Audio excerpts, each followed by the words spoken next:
అలా జాంకాయలు ఎంత పెద్దమ్మా? కేజీ 100 అమ్మా. కేజీ 100 50 చేసాయి చాదమ్మా గిట్టుబాటు కాదు. తగ్గిలే నీళ్ళమ్మ తీసుకో కొనుక్కో పండ్లు కొనుక్కో.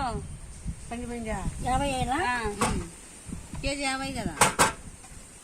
కేజీ 50 కాదు అర్ధ కేజీ అర్ధ కేజీ రాయి పెడుతున్నావు.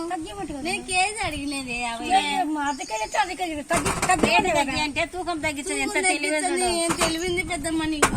తగ్గి ఉండే కదమ్మా. అందుకో వ్యాపారం చేస్తున్నావు అసలు.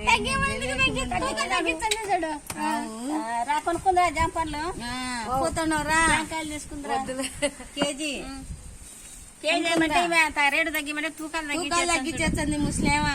వ్యాపారం బాగా చేస్తుంది చూడు. బాగా చేస్తుంది. అందుకు ఇంత సరుకు అమ్ముకొని పోతుంది సాయంత్రం. ఏం తీసుకుంటావు? నాకు ఏం వద్దు.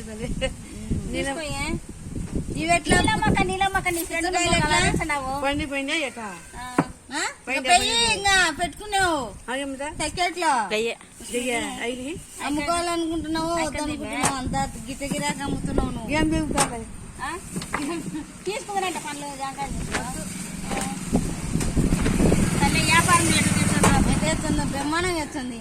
నాకు వద్దులే తల్లి నేను తీసుకెళ్ళా. రేటు తగ్గి అంటే తూకాలు తగ్గించేస్తుంది. ఎంత ఉపాయం ఉందో చూడు. ఈ పనులు ఎట్లా? ఈ పనులు 100 తీసుకో మాట్లాడుకొని తీసుకో. 4 తోటేసాడు మీ ఆయన మీ అమ్మ. మా అమ్మ మా నాన్న తోట వేయలే దండికి కాసింటాయి కదా.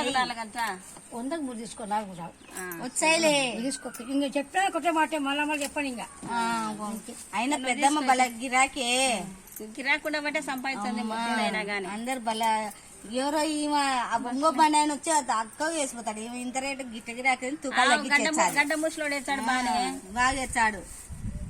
తూకాలు తగ్గించేస్తుంది. ఆ ముసలోడు అడిగినంత వేసిపోతాడు.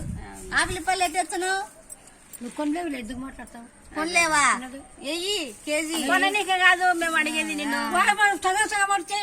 3 అంటే 4 అంట. నువ్వేం తక్కువ పెట్టాడవా? రేటు తగ్గించేస్తాడు. అందుకే తగ్గించి చూడే బస్లే